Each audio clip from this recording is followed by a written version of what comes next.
Les bureaux de BlackRock se trouvent derrière cette imposante barrière. À la tête de la société, Lawrence D. Fink, surnommé Larry. C'est le gestionnaire d'actifs le plus puissant du monde. Ses 14 500 employés brassent plus de 6 000 milliards de dollars.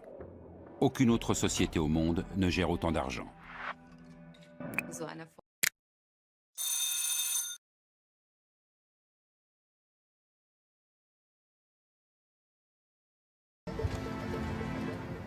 En France, 5 mois après l'élection présidentielle de 2017, une rencontre mémorable a lieu à l'Élysée.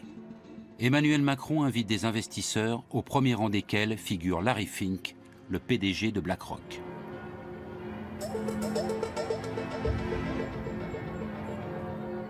Le président français souhaite attirer les grands gestionnaires de fonds du monde dans l'Hexagone.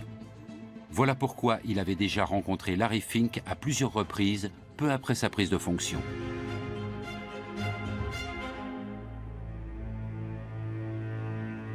Aujourd'hui comme alors, les entretiens ont lieu à huis clos.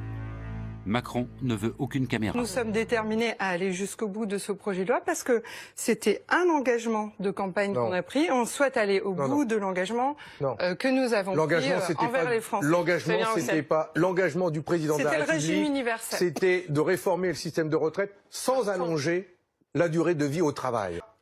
D'abord, les Français ont bien fait leurs calculs et ce système de retraite par points où ils sentent bien qu'on va donner une part de leur retraite au fonds de pension parce qu'ils ont vu la magouille avec BlackRock, ils ont calculé qu'ils allaient... Il n'est pas question de fonds de pension.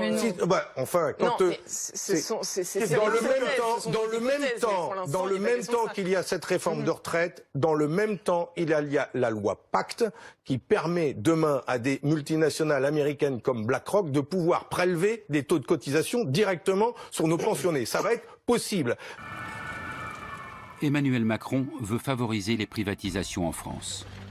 À cet effet, le président de la République a créé une commission dont l'un des membres n'est autre que le patron de BlackRock France, Jean-François Cirelli. Cet ancien conseiller du président Chirac a aussi fait de Gaz de France l'une des plus grandes compagnies énergétiques du monde. Et tout comme Friedrich Merz en Allemagne, il ne cesse de réclamer un recours accru aux fonds spéculatifs pour l'assurance vieillesse.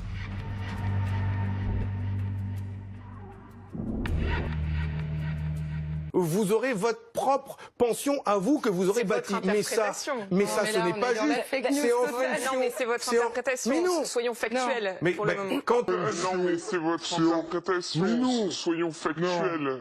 Pour le moment. Nous faisons une étude chaque année pour savoir ce que veulent les Français pour leur retraite. En même temps, ils sont conscients que les régimes obligatoires ne suffisent pas pour assurer le niveau de vie qu'ils souhaitent à leur retraite.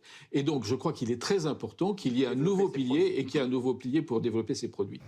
Tous les salaires au-dessus de 10 000 euros seront invités d'aller vers la capitalisation. C'est ça la fin du système de solidarité. Là où vous avez un élément totalement factuel dans ce que dit Fabien Roussel, c'est qu'il suffit d'aller regarder le communiqué de BlackRock. Un tel succès ne tombe pas du ciel. Il faut faire preuve de motivation, d'ambition, d'intelligence et d'un grand flair. On peut bien sûr avoir de la chance et engranger 1 milliard en un an. Mais ensuite, il faut maintenir ce niveau, décrocher de nouveaux clients, parvenir à conserver ses investisseurs et, dans l'idéal, se développer. BlackRock, il a fait un communiqué, et comme la Fédération nationale de l'assurance, on n'a jamais dit, oui, la réforme Macron, c'est effectivement un système par répartition. Mais quand on veut tuer son chien, on l'accuse de la rage. Et il suffit d'aller voir les communiqués de la Fédération nationale de l'assurance en France ou de BlackRock sur les opportunités de la loi Macron pour comprendre que certains ont la salive au bord des lèvres. Pendant que les lobbyistes financiers comme BlackRock renforcent leurs liens avec Emmanuel Macron, le gouvernement français se heurte au mouvement des Gilets jaunes. Ces derniers s'élèvent contre ces réformes économiques libérales et sont révoltés contre les politiques qui laissent les géants de la finance se partager le monde entre eux.